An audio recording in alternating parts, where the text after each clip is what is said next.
চিনি, ডিম,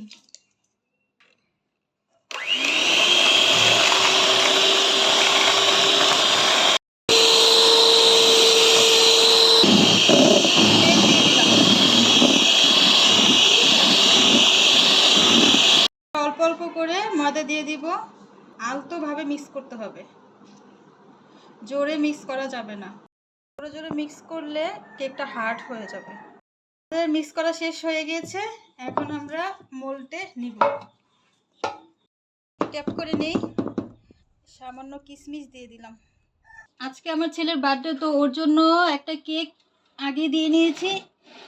এটা আপনাদের সাথে পরবর্তীতে শেয়ার করব। আমাদের কেক কমপ্লিট, মাশাআল্লাহ। দেখুন কতটা সফট হয়েছে। এখন আপনাদেরকে কেটে দেখাচ্ছি।